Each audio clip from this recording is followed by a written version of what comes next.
ॐ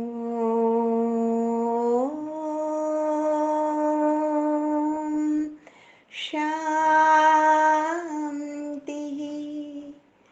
सत्यं शिवं सुंदरम सतचित आनंद स्वरूप सत श्री अकाल मूर्त सदा शिव परम पिता परमात्मा की प्यारी संतान, प्यारे भाइयों तथा बहनों, आज 11 जुलाई 2023 की मुरली का सार प्रस्तुत है।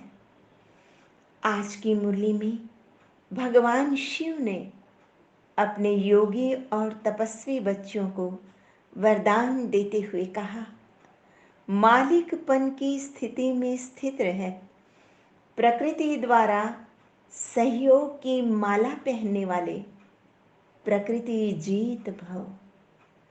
बाबा ने कहा कि प्रकृति आप मालिकों का कब से आह्वान कर रही है।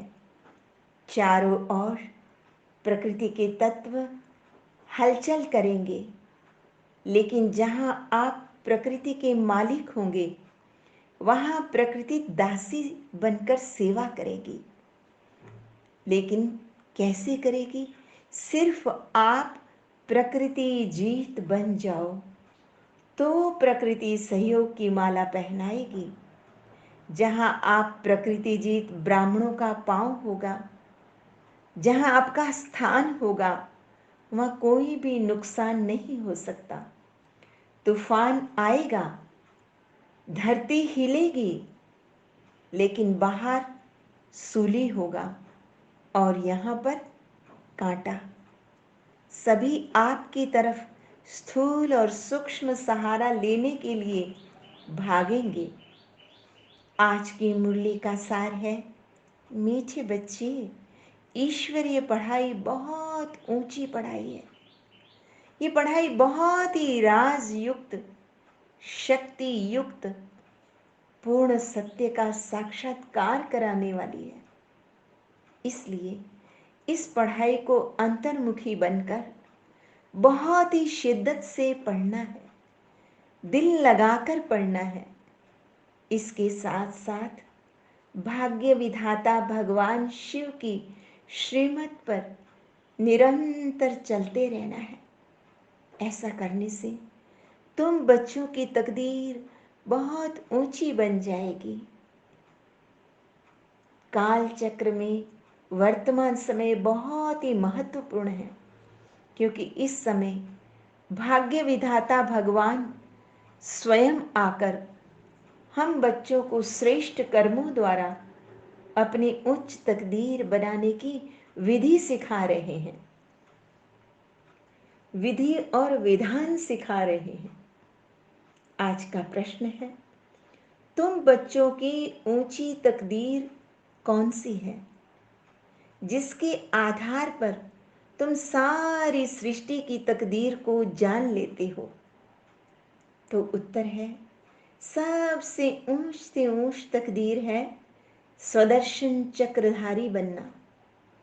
तो मुखवंशावली ब्राह्मण अभी स्वदर्शन चक्रधारी बने हो। स्वदर्शन चक्र अर्थात काल चक्र में स्वयं की विभिन्न आत्मिक अवस्थाओं का विभिन्न युगों में अवलोकन करने वाली आत्माएं। वर्तमान समय तुम अपनी भी तकदीर को जानते हो, तो सारी सृष्टि की तकदीर को भी जानते हो, क्योंकि जाने जाननहार ने आकर तुम्हें सृष्टि के आदि मध्य अंत का पता बता दिया। वो साक्षात आशुतोष बाबा आए हैं। तुम बच्चों की तकदीर को कौड़ी से हीरे तुल्य बनाने के लिए तुम बच्चों की स्मृति में सदा ये रहना चाहिए कि स्वयं भगवान हमारी तकदीर बनाने के लिए हमें पढ़ा रहे हैं। अगर ऐसी स्मृति रहेगी तो रूहानी नशा भी चढ़ा रहेगा। कई बच्चे कहते हैं ना कि नशा नहीं चढ़ता, वो खुमारी और सरूर नहीं चढ़ता। तो बाबा ने आज उसकी भी विधि बता दी है। बाबा ने कहा, तुम बच्चों को हमेशा याद रखना चाहिए, हम शरीर नहीं हैं, हम देह नहीं, हम देही हैं, हम आत्मा हैं। भले ही आत्मा को हम इन स्थूल नेत्रों से नहीं देख सकते, परंतु तुम्हें निश्चय है हम आत्माएं हैं, सूक्ष्म अति सूक्ष्म स्टार मिसल है। आत्मा भ्रुकुटी के मध्य निवास करती है। इस समय तुम बच्चों को आत्म अभिमानी सोल कॉन्शियस बनना है। इस देह में रहने वाले आत्मा को देही भी कहा जाता है। देही अभिमानी बनो, इसलिए बाबा बार बार कहते हैं सोल कॉन्शियस बनो, देही अभिमानी बनो। तुम बच्चों को नशा है कि हमको खुद परम पिता परमात्मा शिव आकर मिला है, वो हमारे सन्मुख हुआ है। इस समय तुम ईश्वर पिता के वारिस बनते हो। तुम्हें ईश्वर से सुख, शांति और संपन्नता का वर्षा मिला है। तुम बच्चे जानते हो वो ज्ञान सागर शिव बाबा बहुत स्वीट एंड लवली है। तुम बच्चों को भी शिव बाबा स्वीट और लवली बनाने आए हैं। शिव बाबा का फरमान है कि निरंतर मुझे याद करने का अभ्यास करो, प्रैक्टिस करो। Practice makes man perfect. तो तुम्हारे विक्रम विनाश हो जाएंगे, तुम परफेक्ट बन जाओगे, ऐसे ह्यूमन बीइंग, ऐसे डिवाइन बन जाओगे जिनमें कोई डिफेक्ट नहीं। शिव बाबा कहते हैं, लाडले बच्चे, अब ड्रामा का अंतिम चरण चल रहा है। सारी सृष्टि चक्र की नॉलेज को अपनी बुद्धि में अच्छी रीति धारण करना है। तुम बच्चों का तो हर जन्म में नाम, रूप, देश, काल, फीचर्स सब बदल जाता है। आत्मा जब एक शरीर छोड़कर दूसरा लेती है तो उनकी एक्टिविटी, उनके ख्यालात, सब कुछ बदल जाता है।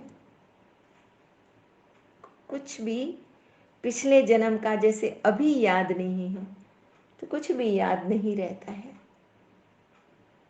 वर्तमान समय तुम बच्चे भविष्य में प्रिंस प्रिंसेस बनने के लिए पुरुषार्थ करते हो। ये बहुत ही जबरदस्त कमाई है। इस दुनिया में तो बाबा कहते कितनी आफतें आती रहती हैं, और आने वाले समय में तो बहुत बैंक करप्ट हो जाएंगे। मौत का बाजार तो बहुत अधिक गर्म हो जाएगा, बहुत ही मरते जाएंगे। बाबा ने कहा भले इंश्योर किया हुआ है, कईयों के मन में होता है ना हमने इंश्योरेंस करा रखा है, परंतु इंश्योर कंपनी भी कुछ नहीं कर सकेगी। बाबा ने एग्जाम्पल दिया, हिरोशिमा नागासाकी का क्या हाल हुआ, कितने आदमी मरे, इंश्योर कंपनियों ने भी देवाला मारा। बाबा ने कहा कि यहाँ भी सब खत्म हो जाएंगे। इंश्योरेंस कंपनी वाले किसी को पैसा देंगे क्या? कौन एक दो का दिया जाएंगे कि दिया जलाने वाला भी कोई पीछे रहेगा नहीं।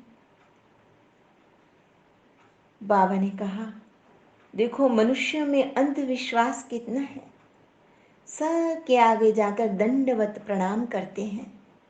क्यों? क्योंकि स्वयं को पतित और उनको पावन समझते हैं।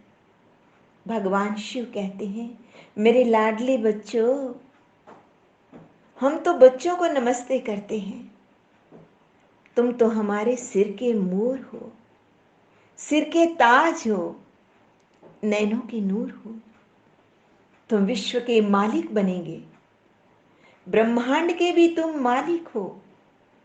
देखो, सुनी कभी ऐसी बातें सिवा उस परम पिता परमात्मा के कोई समझा न सके। प्राणेश्वर तो एक ही परम पिता परमात्मा है। वही कहते हैं प्राणेश्वर बच्चे, अर्थात सबके प्राण बचाने वाले ईश्वर के बच्चे। बच्चे भी कहते हैं प्राणेश्वर बाबा, हमारे प्राण बचाने वाले बाबा। बाबा कहते हैं तुम मेरे बनते हो तो फिर तुमको कोई दुख दे नहीं सकता, किसी की ताकत नहीं तुम्हें दुख दे। तुम बच्चों को बहुत बहुत रहम दिल बनना है। जैसे बाबा ने हमको बनाया है, हम फिर औरों को बनावें। कितनी बड़ी प्रॉपर्टी की प्राप्ति है, स्वर्ग की राजधानी। वहां हम इतने साहूकार रहते हैं जो सोने हीरे के महल बनाएंगे। अभी जिन एरोप्लेन्स आदि द्वारा बम गिराते रहते हैं, विनाश के लिए वही चीजें वो सुख के लिए निमित्त बन जाएंगी। तुम बच्चों को तकदीर बनाने वाला बाबा आया है, उससे पूरी तकदीर लेनी चाहिए। इसमें गफलत नहीं करनी चाहिए। बाप और वर्षे को याद करो, बाबा कहते। बाबा कहते एक मुझ में मोह लगाओ और सबसे नष्टो मोहा बन जाओ। जैसे गीता के लास्ट में अर्जुन ने भी कहा ना, नष्टो मोहा स्मृति लब्धा गत संदेहा, मेरे संदेह नष्ट हो चुके हैं। करिष्ये वचनम तव, मैं आप जैसे कह रहे हैं वैसे ही करूंगा। आज का स्लोगन है अलौकिक सुख व मन रस का अनुभव करना है तो मन मना भव की स्थिति में रहो। अच्छा, मीठे मीठे सिकिल दे बच्चों प्रति माता पिता बाप दादा का याद प्यार और गुड मॉर्निंग रूहानी बाप की रूहानी बच्चों को नमस्ते। हम रूहानी बच्चों की रूहानी माता पिता बाप दादा को याद प्यार, गुड मॉर्निंग और नमस्ते जी।